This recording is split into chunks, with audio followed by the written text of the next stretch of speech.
All right, so you're going to need a calculator for a couple things today. If you want to have that out. Second half of 4-3.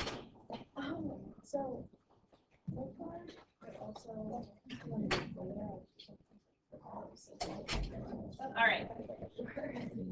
First thing we're going to talk about is the change of base formula. So let's say I gave you a problem like log base 3 of 15. So remember evaluating something like that from last week. It means 3 to what power gives you 15, which is not something that we know off the top of our head. 15 is not a power of 3. So we need a way to evaluate that, and we need a way to be able to do it just even in a basic calculator that doesn't have like a log base function in it. So we use the change of base property to do this. The change of base property says that any log, oh, where's my pen? There we go. Base b of x, whatever b and x happen to be, can be written with any other log base. Now, we could use any other log base, but we want to focus on a log base 10 and a natural log because those are buttons in any calculator. So you can write it like this, or you can write it like this. Either set will give you the exact same answer, and it's going to solve for the exponent. Remember, that's what we're always looking for when we're evaluating a log, is the exponent. Notice in these as well, the little b, the subnotation, is on the bottom. The base is on the bottom, is a good way to remember it. So if I see log base 3 of 15, I can rewrite that as log of 15 over log of 3. Or natural log of 15 over natural log of 3. So try that in your calculator, either one. Make sure before you divide, if your calculator sets up a parentheses, you end the parentheses after the 15 before you divide. And remember, we're looking for a power here.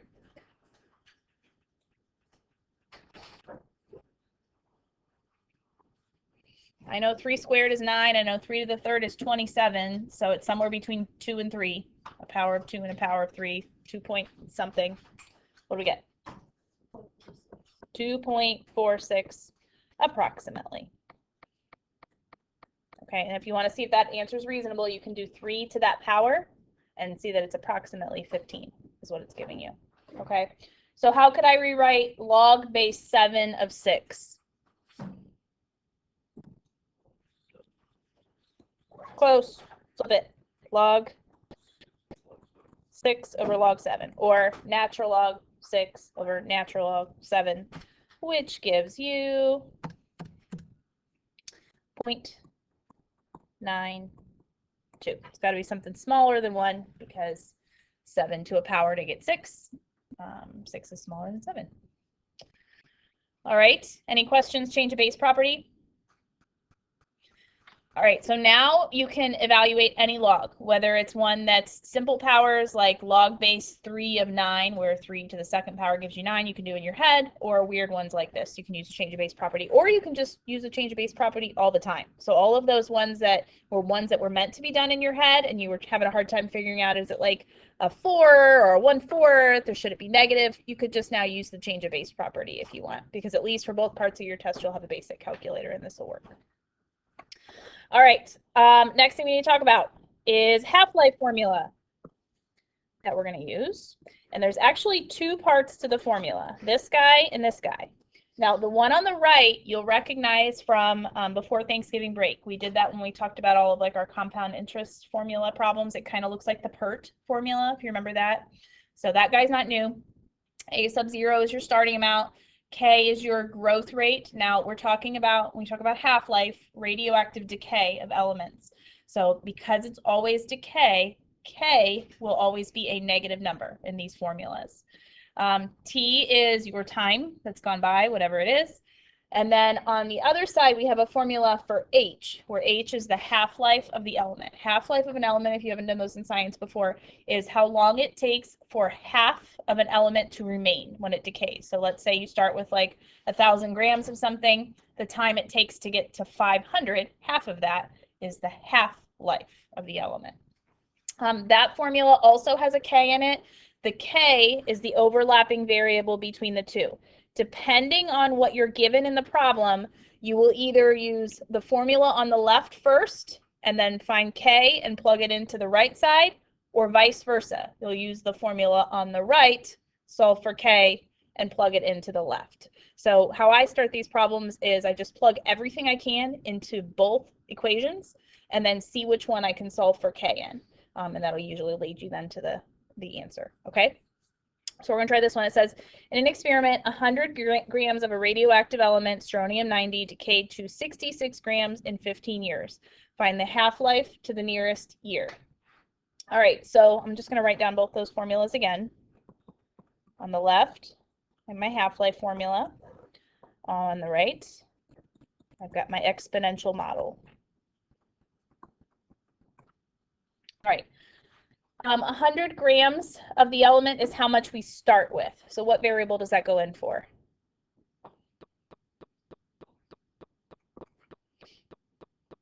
Where's our starting amount? A sub 0. And remember, E is always E. We're never plugging anything in for that. It's just a number. Strontium-90 is the name of the element, so that's irrelevant. 66 grams is how much we're left with after a certain amount of time. So where's an ending amount? What variable? Plus U. 66 goes where? Yeah, it's what it's equal to, that A of T. Okay, so that's our starting and ending amount. We know 15 years have gone by. That's our T, our time.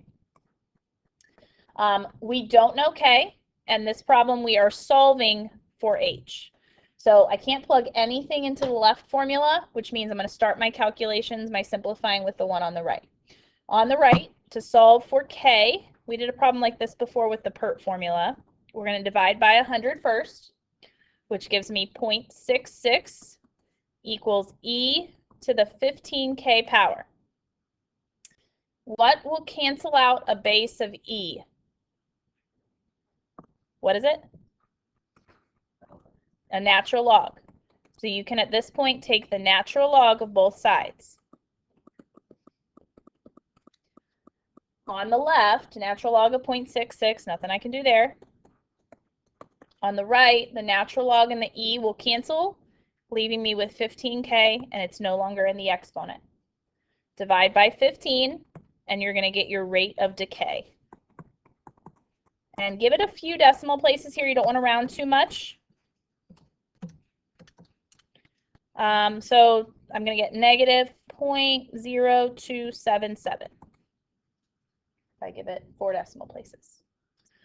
Once you have K in one of the formulas, plug it into the other, and that's going to answer your question for you because it's an overlapping variable. It's the same K for both of them. So if I'm solving for half-life, I just need to do negative natural log 2 divided by negative 0.277. And that you can even do, again, with a basic calculator with your natural log button. So negative natural log 2, end my parentheses, divide by negative 0.0277. And I get H is 25.02. So the half-life is approximately 25 years. So that means it's going to take approximately 25 years for this element to decay to half of its initial value. Okay. Any questions on that? All right, so with your groups, I've got another one for you guys to try. Try it on your own with your groups, and then we'll put it up, check it.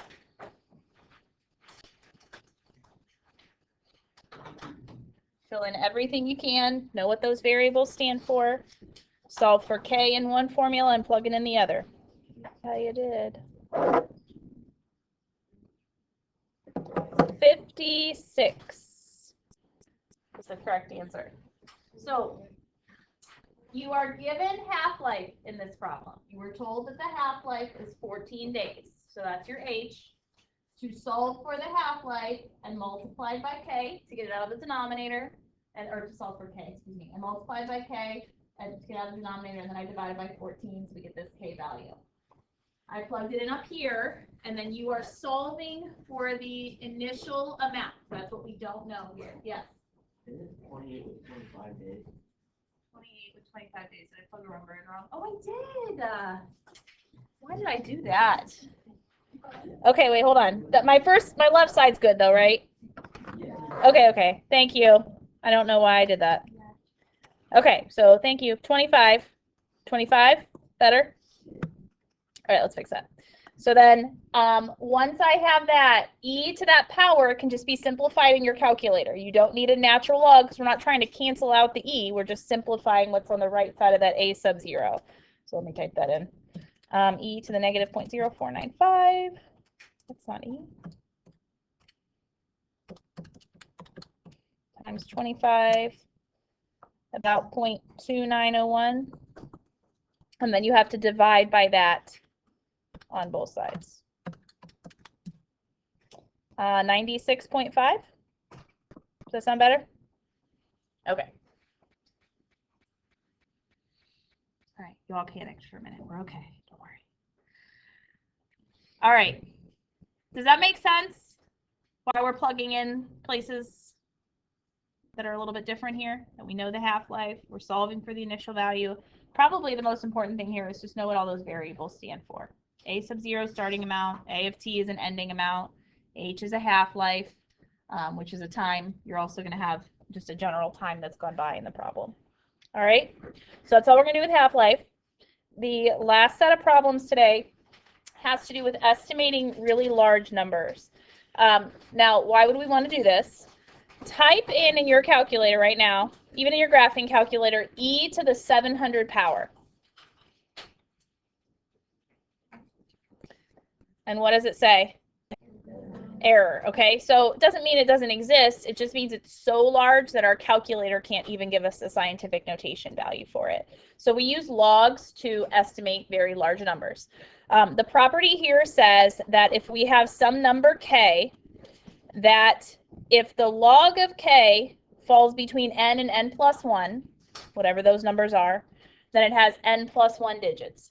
For example, if I take the log of 8,765.43, it's a number between 3 and 4. You can type it in your calculator. And when we say log, we're talking about the common log, the log base 10 we're doing.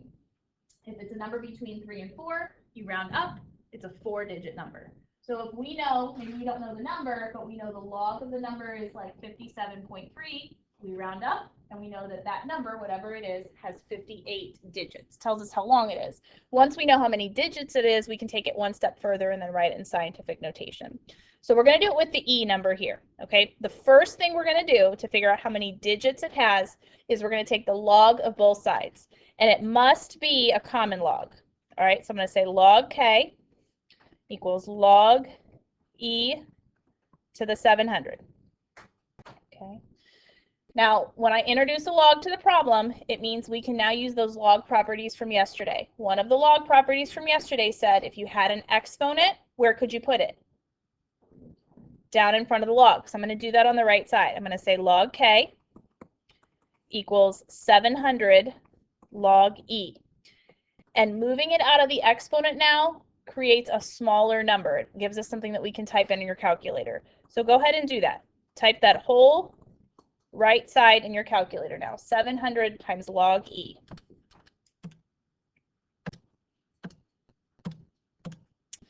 And you should see, I'm going to give it every decimal place I can. 304.0061373. Everybody get that number? Okay, so that is a number between 304 and 305. You round up. If I round up, it rounds to, so there are 305 digits in this number.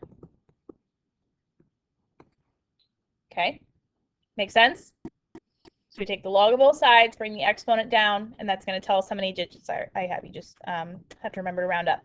All right, so now we're going to take it one step further and use that to help us write this number in scientific notation, which our calculator won't do. Remember, this is a log base 10. Can you write that statement with exponents? So this is a review from section 4.2 from before break. If I write with exponents, what's the base? 10. What's the power? The 304 number. Give it every decimal place you have. 304.0061373 equals what's left. Okay, and if you need to, make a little note to self, because looking back at your notes, sometimes this is the step that you're like, wait, what just happened? WWE, we wrote with exponents. Okay. All right, so now I've got k written as a power of 10, which is good. That's closer to scientific notation, but remember what scientific notation looks like. It's 10 to an integer power, we don't want a decimal there, times a number between 1 and 10. So what we're going to do is we're going to take this and we're going to split it up. And we're actually just going to use one of our exponent properties backwards. So if I have two powers of 10 that are multiplied together, our exponent properties say we add those exponents and I can combine them. So what we're going to do is we're going to separate my exponent, and we're going to separate in a special way. The whole number, the piece in front of the decimal, 304, is going to go on the right power of 10. And then my decimal, everything after it, 0.0061373, is going to go on the left. Now what I see here, that looks like scientific notation, 10 to a whole number power. What I have over here will always be 10 to something between 0 and 1. Well, 10 to the 0 power is 1, and 10 to the first power is 10. So if I simplify this, I get a number between 1 and 10. So type that in your calculator now. This guy right there. 10 to the 0.0061373. And I get 1 point, and I give it every decimal place because these numbers are so large, times 10 to the 304 power. If I were going to write out what k actually is, I would have to take that decimal and move it 304 spaces to the right. So there's going to be a ton of zeros at the end of this, which means it's rounded an incredibly large amount. But we can at least give it the first few decimal places, whatever we have when we do it. Okay? And the reason I'm allowed to do this splitting step is because, again, it's just one of our exponent properties. Exponent properties say if I have the same base that are multiplied, I add those exponents together. And if you add this decimal to 304, you're back where you started. Those are equivalent statements. All right, so we use this property to figure out how many digits we have, and you can kind of see it here too. If I move that decimal space 304 places to the right, you can see why it would have 305 digits. And then we can also get that scientific notation that our calculator won't give us. All right, last problem of the day is one like this for you guys to try. While you're doing this, I'm going to pass back your quizzes. All right, when you're ready to check it, here are your answers and the work to go along with it. And that's the end of 4-3 then. So 4-3 is due on Friday night. You guys have about 20 minutes now if you want to get your Math Excel loaded up, started, continue where you left off from last night, whatever. Tomorrow we'll do 4-4, and that will be our last new lesson of the semester. And then Friday Math Excel workday, next week test, following week exam. You're getting ready to wrap it up? Okay. Let me know if you have questions on those quizzes.